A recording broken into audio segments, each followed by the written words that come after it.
Hola, ¿qué tal? Oh, cette intro. Oh là là là là là là. Ne vous posez aucune question sur mes cheveux, vraiment. Je suis en train de les laisser pousser. Et là, pour le moment, ça ressemble à rien. Mais un jour, ce sera un peu stylé. On espère, on espère. Il y a un peu plus de 2 ans, je crois, j'avais fait le test MBTI des 16 Personalities, qui est un test de personnalité. Parce que j'adore les tests de personnalité. Je sais pas pourquoi, j'adore répondre à des questions. J'ai l'impression d'être interviewé, mais il n'y a pas de journaliste, quoi. Et du coup, c'était super intéressant à faire, mais j'ai supprimé la vidéo parce que j'ai eu de nouveaux résultats à ces tests. D'ailleurs, dites-moi en commentaire si ça vous intéresserait que je les partage et que je refasse le test en vidéo. Mais il y a toujours une question qui me trotte dans la tête, c'est est-ce que je suis plutôt extraverti ou introverti? Parce que quand j'étais plus petit, j'étais quelqu'un d'assez silencieux, de très calme, et en grandissant, je devenais de plus en plus bruyant. J'aime bien gueuler, j'aime bien me disputer, me plaindre de temps en temps, j'aime bien parler, j'aime bien faire des débats, et je prends de plus en plus de plaisir à ça. Donc est-ce que je suis plutôt extraverti, plutôt introverti? J'ai envie de savoir tout ça, j'ai envie de découvrir de quel côté je penche. Alors on dit que les extravertis c'est plutôt des gens qui vont prendre leur énergie par l'interaction avec les autres, des interactions sociales, alors que les introvertis vont eux avoir de l'énergie au fond d'eux-mêmes et vont la puiser au fond d'eux-mêmes. Donc je pense que je serais plutôt du côté des introvertis là-dessus, mais impossible d'être vraiment sûr du résultat. Mais alors je suis allé chercher le moyen le plus fiable et le plus scientifique pour trouver la réponse à cette question.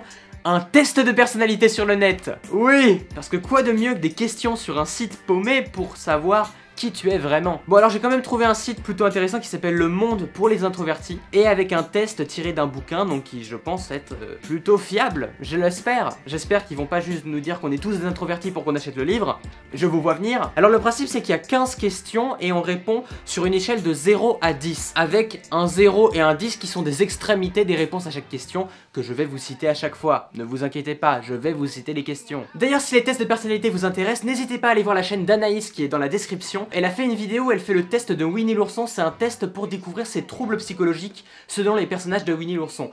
Donc c'est super intéressant et la vidéo est vraiment très drôle, donc n'hésitez pas à dire ce que vous en pensez dans ses commentaires, à elle et sur sa chaîne, et allez voir sa chaîne dans la description en masse, j'attends que vous y allez à fond. Et on commence tout de suite. Passer une journée entière sans voir personne avec un bon livre. 0, ça me déprime, ou 10, c'est le bonheur. Alors je suis quelqu'un qui est plutôt solitaire, j'aime bien être tranquille chez moi, posé. J'ai envie qu'on me laisse tranquille. Et du coup si je suis tout seul chez moi à voir un film ou un bon livre, moi ça me plaît plutôt bien. Et je trouve du plaisir à ça, et même si je vois pas beaucoup de gens dans la journée, ça me dérange pas tant que ça. Même si ça me manque quand même pas mal de voir des amis, d'avoir des interactions sociales, car l'humain est un animal social. Ça me manque quand même un peu. Mais j'aime bien être tranquille chez moi, être posé, du coup je mets plutôt 9. Quand je suis invité à une fête, 0, je suis ravi, je me régale d'avance, ou 10, soit ça ne me dit rien, soit je suis partagé, ou j'ai envie d'y aller, mais aussi envie de rester tranquille. Ah, alors, les soirées, je vais être casse-couille, on va vraiment sortir le truc, je vais être casse-couille, mais j'aime pas danser, j'aime pas chanter, j'aime pas faire les karaokés, j'aime pas me mouvoir. Du coup, vous me verrez jamais à une soirée en train de danser sur le dance floor, en train de m'agiter, jamais. Du coup, à une soirée, je préfère être dans mon coin à discuter avec des amis, à être plutôt le côté un petit peu chill de la soirée. Quand une question est posée en réunion, 0, j'aime répondre immédiatement, quitte à modifier mon opinion plus tard. 10, je prends le temps de réfléchir et ne réponds que si cela me semble utile.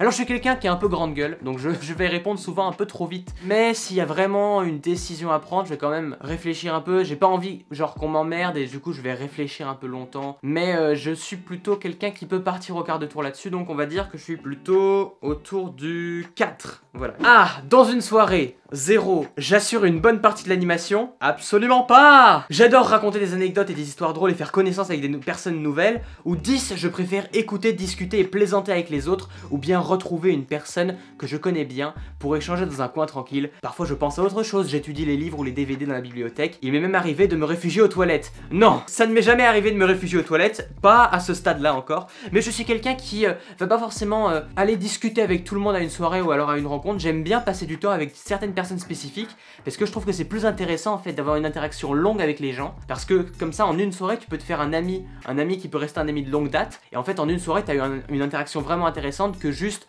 aller te balader et dire coucou tout le monde à chaque personne et en fait tu les as tous oubliés à la fin quoi. Je trouve que c'est plus intéressant d'aller te focaliser sur une seule personne, de passer du temps avec elle et vraiment de passer un excellent moment et de rencontrer une personne formidable. Si j'apprends que tous mes amis vont s'absenter ce week-end, 0, je me démène pour me joindre à l'un d'eux ou organiser ma propre escapade, je suis de ceux qui partent souvent le week-end, ou 10, je me réjouis à la perspective de tout ce temps à m'occuper de mes plantes, à lire, à rêvasser, à me promener sans avoir à refuser des propositions. Alors, je suis quelqu'un en réalité qui n'aime pas trop les voyages. Je vous l'ai déjà dit, j'étais un casse-couille, je le suis toujours. Je suis pas quelqu'un qui est très fan des voyages, je suis assez casanier, j'aime bien rester chez moi, j'aime bien rester tranquille. Même quand j'ai des potes, j'aime bien les inviter chez moi. Bon ça c'est aussi parce que j'habite loin de Paris et du coup quand on doit se retrouver style à Paris, c'est toujours la galère pour y aller. Du coup j'aime bien quand c'est eux qui viennent. Souvent j'ai toujours plein de trucs à faire, j'ai toujours plein de projets et du coup un voyage ou une sortie ou un truc comme ça vient un peu m'empêcher de faire ces projets. Et du coup je me dis ouais bon bah c'est sympa mais bon j'ai perdu un peu de temps sur des trucs que j'ai à faire. Mais du coup je suis pas quelqu'un qui aime beaucoup les voyages ou des sorties le week-end, des choses comme ça. Même si sortir avec des potes style sur Paris j'adore ça. Question 6, mes loisirs. 0 c'est plutôt faire du sport, si possible en équipe ou avec des copains, organiser une sortie avec des amis, un pique-nique de groupe, être hors de chez moi. Ou 10, jardiner, dessiner, lire, regarder des films, coudre, bricoler, construire des meubles, de préférence à la maison. Bon, construire des meubles, c'est clairement pas ça. J'ai aucune habilité manuelle, vraiment. Donc c'est impossible. Par exemple, ce meuble qui est juste derrière, bon, vous le voyez pas, une petite commode, je l'ai monté à l'envers. Voilà. Il y avait des trous pour mettre les vis, ben, j'ai dû refaire des trous parce que je m'étais trompé de côté. Voilà, c'est le premier meuble que je monte de ma vie et je me trompe déjà. Mais du coup, je suis plus quelqu'un qui, bon, déjà pas faire du sport. c'est vraiment pas une activité qui est dans mon ADN, le sport. C'est vraiment pas mon truc pour le moment. Donc je vais plus être du côté à lire, à regarder des films, à tourner des vidéos, à faire du montage, à préparer des projets plus dans mon coin de mon côté. Dans la conversation, je regarde généralement les gens dans les yeux. 0, surtout si c'est moi qui parle, ou 10, surtout quand je les écoute, sinon j'ai tendance à éviter les regards. Alors en fait, je me rends compte que quand je parle, je regarde pas beaucoup les gens dans les yeux, peut-être parce que j'ai déjà l'impression en fait qu'ils me regardent eux, qu'ils m'écoutent. Du coup, je vais pas forcément regarder dans les yeux, je vais plus regarder autour, regarder le ciel, regarder la météo, je ne sais pas, regarder les gens un peu autour de moi. Mais par contre, quand je les écoute, vraiment, je vais garder le eye contact, je vais les fixer comme ça, là, côté bien creepy pendant des heures et des heures. Non, pas comme ça non plus, mais je vais plus les regarder dans les yeux quand c'est eux qui parlent et que je les écoute. Quand il y a un problème à résoudre, j'aime qu'on en discute à plusieurs, cela me donne des idées, ou 10, je préfère réfléchir seul et ne partage qu'ensuite la solution que j'ai trouvée. Alors, je suis plus quelqu'un qui réfléchit seul et qui bosse seul, j'aime bien travailler seul. Donc, je vais dire que je réfléchis plutôt seul de mon côté, mais j'ai toujours un peu besoin de l'approbation des autres. Quand j'ai trouvé une solution, que j'ai trouvé un peu un projet à moi, je suis assez têtu, je sais un peu ce que je veux, mais j'ai besoin que les gens ils disent « Oui, tu es génial Théo, ton projet est super, j'ai envie d'y participer ». Des gens qui me disent « Tu ne rentres pas dans un mur, c'est bon, tu es sur la bonne voie, sur le bon chemin ». Quand j'ai une rentrée d'argent inattendue, déjà qui a des rentrées d'argent inattendues? Ça sort d'où? Ça tombe du ciel? T'as des pièces qui tombent comme ça d'une cascade? 0, j'ai tendance à la dépenser, on ne vit qu'une fois.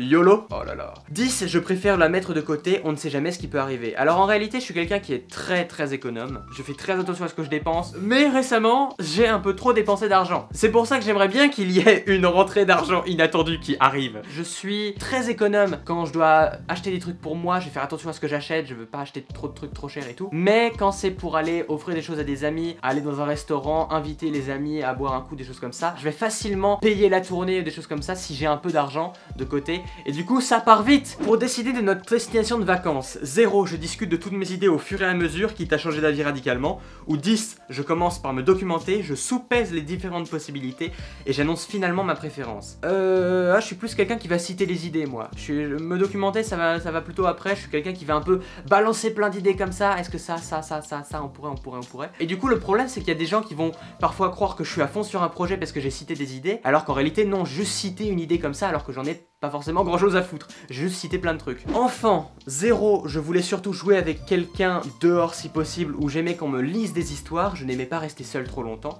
Ou 10, j'adorais rester seul dans ma chambre à lire, inventer des histoires pour mes jouets ou regarder des livres d'images. Alors je suis quelqu'un qui, enfant, restait beaucoup seul, vraiment, oui, donc oui, là, à fond seul. Même dans la cour de l'école, j'étais le gamin qui prenait un bouquin et qui lisait dans un coin. J'avais un côté un petit peu ténébreux, voilà, j'étais le Sasuke Uchiwa de Seine-et-Marne. J'aimais beaucoup passer du temps avec mes potes, mais j'aimais bien être dans un coin des fois de temps en temps et me poser pour lire une bonne BD ou un petit livre, quoi. Après une bonne soirée chez des amis, 0, j'ai le blues quand je me retrouve seul, cela me donne l'impression d'être vide, pas d'être vide, quand même pas. Ça me donne l'impression l'impression d'un vide. Parfois, même si je rentre tard, je prends le téléphone pour appeler quelqu'un et bavarder. Ou 10, je suis ravi de rentrer enfin au calme. J'ai d'ailleurs souvent hâte de partir, même si je m'amuse bien. Une soirée, je vais bien m'amuser, puis bam, ça arrive, 2h30 du mat. Allez, je rentre, j'ai plus envie de rester.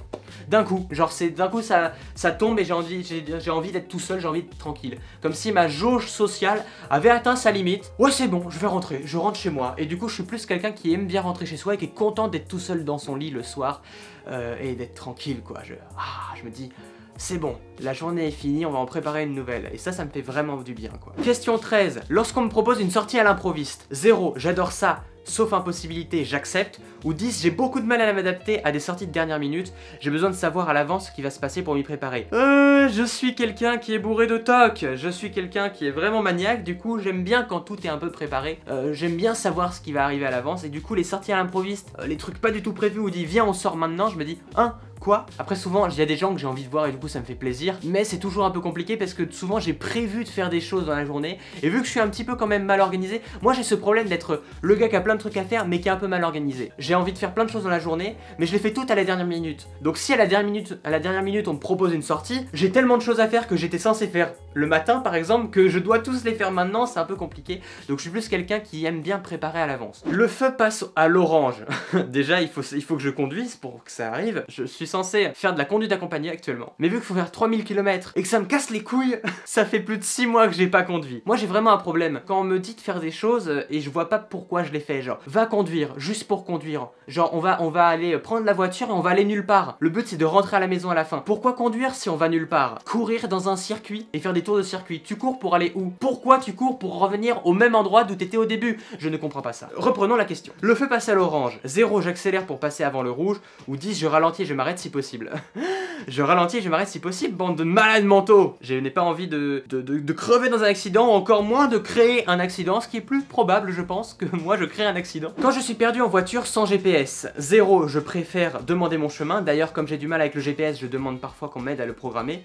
Non, j'ai pas du mal avec le GPS quand même. Ou 10, je cherche obstinément sur la carte. Et si j'ai un GPS, je préfère 1000 fois étudier le mode d'emploi des heures durant plutôt que de m'adresser à quelqu'un pour m'expliquer. Ah, je sais pas, je vais plutôt m'occuper du GPS tout seul, mais en réalité, j'aime pas lire des modes d'emploi. Et voilà, le résultat est donné. Suis-je introverti ou extraverti? Votre profil. Avec un score de 113 points, vous êtes clairement introverti. Satan Key. Être introverti signifie simplement avoir besoin de calme et de solitude pour recharger ses batteries. Ce n'est pas de la timidité. Voilà, parce que je suis de moins en moins timide dans ma vie, mais j'aime bien le calme, j'aime bien être tout seul, et j'aime bien faire aussi des choses tout seul et faire des projets un peu tout seul. Donc c'est ça, pour ça que je suis plutôt introverti. Mais voilà, on se trompe souvent entre timidité et introversion, et je trouve que c'est assez intéressant de voir ce genre de test, parce qu'en réalité on peut très bien aimer discuter, parler à l'oral, être sympa, être sociable, mais aussi avoir besoin de calme. Comme un tiers de la population, seule la solitude vous repose. Peut-être êtes-vous plutôt solitaire, peut-être aimez-vous avant tout être au calme, tranquillement chez vous avec un bon livre. Mais peut-être aimez-vous également sortir avec des amis de temps en temps et faire des activités qui vous sortent de chez vous. J'aime bien aussi sortir de ma zone de confort et aller faire des trucs que j'ai pas l'habitude de faire.